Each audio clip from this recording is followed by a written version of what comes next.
Welcome to Get More Happy. We invite you to journey with us as we find ways, big and small, to get more happy in your life. Hi everyone. Hey. It's Elena, Becca, and we wanted to talk to you today. We were having a conversation the other day about changing your mind, and Becca is great for this conversation because she always had a difficult time changing her mind when she was little. Yeah. Right? Change is hard for me. Right. And she had a bunny was her favorite animal, right? She had we had gotten her a crib toy when she was 3 months old for Christmas, and it was a bunny. And you're how old now? 19. And where's Bunny Almost right 20. now? In my bed. Yeah. So she still sleeps with Bunny every night. 20 years later. 20 years later. She was the kid where Bunny went absolutely everywhere. They had to, when she was in preschool, we had to work on her. Today, Bunny is going to, go to school with you, but sit at your desk while we go to play. And To wean her off of me. Yeah, exactly. And then today she's going to sit in the window instead of at your desk. And then, today she's going to sit in the car, anyway. Yeah. And favorite color? Purple. Since the minute she could speak. Yeah. So I remember trying to teach her because Becca really always thought that once you made a decision, that was it. My favorite color is purple. That was it. You couldn't change it. Yeah. And so one day she came to me really upset, and she's like, what happens if purple's not my favorite color? What happens? I mean, it still is, but... Yeah, I know. What happens if bunnies aren't my favorite? And she was really upset. She was really, really upset. And I said, it's okay. So for one day, single day, her favorite color was yellow. Mm-hmm. And I think your favorite animal was a panda? Something like that. Yeah, for one day. And then the next day she's like, no, it's It's back, yeah. Yeah. I think it was because I was feeling is it okay for it to always be the same? Is it okay for me to change? Let's see what would happen if I changed it up. Mm-hmm. Mm-hmm. So this conversation came back because college. She has a year of college down, and is starting to get into her harder classes. Yeah. And so we were having a discussion, a little bit of fear going on about how challenging some of those classes are going to be. And she's like, well, if I don't make it through, then maybe, I change my major, or I change what I want to do, or this, that, and the other. But I think the word you used is if I fail at this. Not if you fail a class, but if you fail at this course of action. That is what I said. Then I guess I have to change. Mm-hmm. And so we had a big discussion about there is a huge, huge difference between you failed and have to change your mind and you changed your mind. Yeah. So what we've been talking about is, everything in life is how much effort effort versus reward, mm-hmm. right? So what you were saying about the situation is the effort that I have to put in these classes worth what I get out of it? Exactly. So, and if it's not, that's okay. Yeah, but it doesn't mean you failed at it. Right.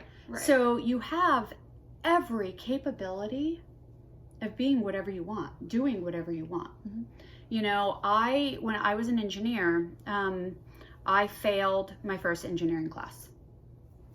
And it was the first introduction. My brain does not... my first one. I'm smart. I'm very smart. Mm-hmm. But spatial is not mm-hmm. my strongest suit. Yeah. So, and I was having a lot of fun in college too. So maybe going to class and doing the homework might help out too. So, I failed it the first time. And my first year or so, my grades were okay. I was having a lot of fun. And I loved my school, loved my friends.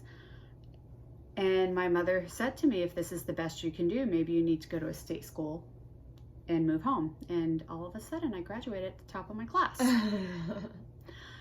What I proved to myself by choosing to be an engineer, there are parts about engineering I love.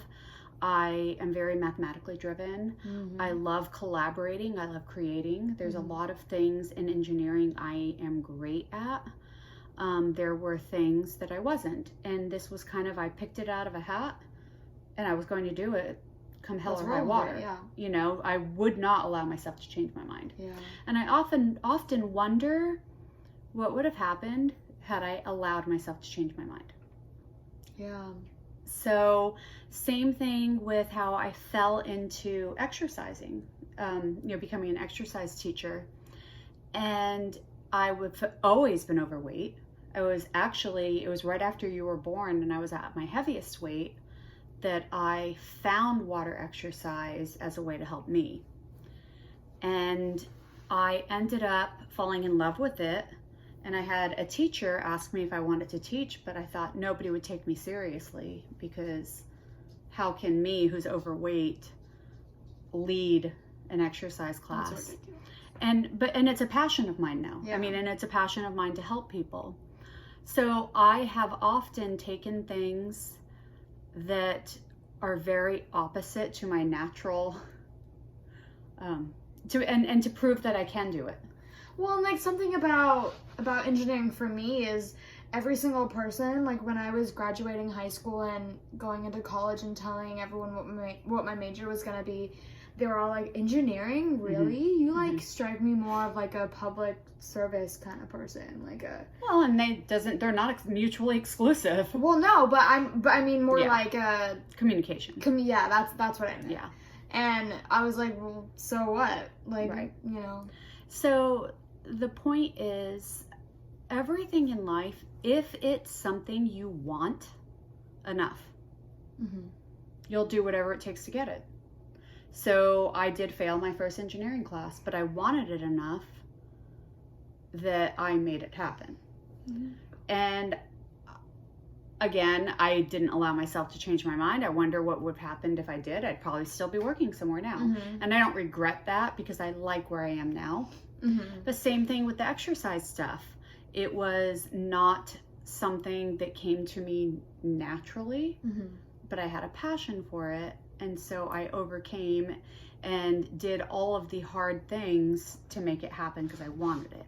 Something that I like about my situation in school right now is my whole entire life I've grown up you telling me if you don't like what you're doing, it's okay to not do it anymore.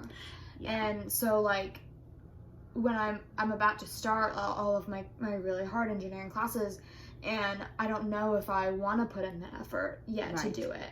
And so if I decide that I don't want to, I'm not going to feel like guilty, Mm-hmm. or guilty's a good word, or to like Mm-hmm. stop doing it. Like I'm going to feel comfortable to figure out what I do want to do and pursue that instead. But it also required us talking it through.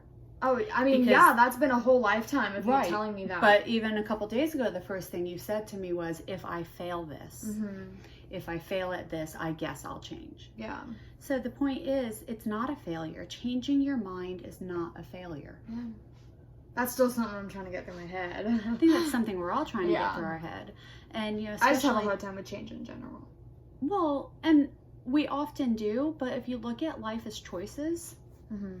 that anything that you want bad enough, you'll put that amount of work in. Yeah. If you want it bad enough. Right. And, you know, your friend that just got into nursing school, or she didn't get in yet, she passed the test. Yeah. She really got on the test. How much studying has she done? A lot. And she has a 4.0. Yeah. And scored extremely high on the nursing entry exam. Mm-hmm. But what did that just happen automatically for her? Nope. She put in all the hard work because she wants it bad enough. Exactly. So there's two sides to this. If you want something bad enough, you're going to put the work into it. Mm-hmm. Well, and then if you don't want to put the work in, maybe that's a sign you don't want it bad enough. Exactly. And it's okay. Yeah. you know, it's okay to choose something. And I was getting ready to say choose something easier, but that's not it at all. Choose something that you want, that's more appealing. Yeah, that you want to do, that you like better. And then the hard work isn't as hard work anymore. Yeah. It's not like, it doesn't feel like a chore. Exactly. It doesn't feel like a chore. Yeah. So, you know, all through life, change is going to happen. Sometimes it's going to be change you want. I mean, like my dad always says, the only thing in life that'll never change is that everything always changes. Yeah. And, you know, right now, nobody knows what life is going to look like. I was saying about this the other day. I was looking at my fall schedule. School's getting ready to start again, possibly. I don't know. We'll see. But, you know, I've worked really hard the last you're 19, so 19 years almost, that I've worked hard to build my schedule at work the way I wanted it to, and I had it perfect. And virus hit, and I was laid off for a while, furloughed for a while. Now I'm back working, but only half hours. And whereas I used to only work 3 days a week, I had 10 hours that I worked 3 days a week. I now have 1 hour a day. And for a long time, it's like, okay, yeah, we're doing this now. And then when we go back to normal, and I'm realizing there is no back to normal. Yeah. It's, you know, like I have another location that's opening, and hopefully I'll get 5 classes there, and, you know, whatever. But it's all new. It's all going to be new schedules, new ways of doing things. You learned that with your camp counseling for freshmen. Yeah, we had to do our camp online. Yeah. So change is inevitable. Change will always be happening. And if you can learn to remember that,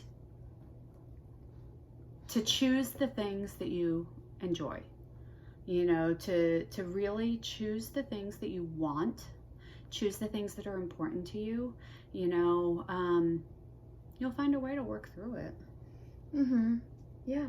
And then when something's not working for you, and it's change like, your mind. It's okay, like, if something is really important to you now, and you really want to put the effort in now, it's okay for it to not be important in the future. Exactly. Do you know that they say that most people either change their major, I don't know the number, I want to say it was 7, but like people either change their major. 7 out of 10? No, like people don't change their major 7 times, but you know, people either change their major a lot or they change careers or jobs a lot. Yeah. Like most people don't, and this is something that not everybody thinks about when they're your age. Yeah. Most people do not decide at 14 what they want to be for the rest of their life, and then they're that for the rest of their life. And it's kind of sad because the way our school systems are set up, you kind of feel like that's the way it's supposed to be. I mean, I appreciate her phone just fell. Anyway, I mean, I appreciate that lesson that you've taught me my whole life, because if you hadn't, like, I would be terrified, like, if I decided that I didn't like my major anymore, like, well, that's what I decided. So, like, that's what it is, you know? And it's sad that's because, not it. You know, you guys have to decide at such a young age. The schools kind of push you so that you can see if you like it, see how this is going. You know, it's okay.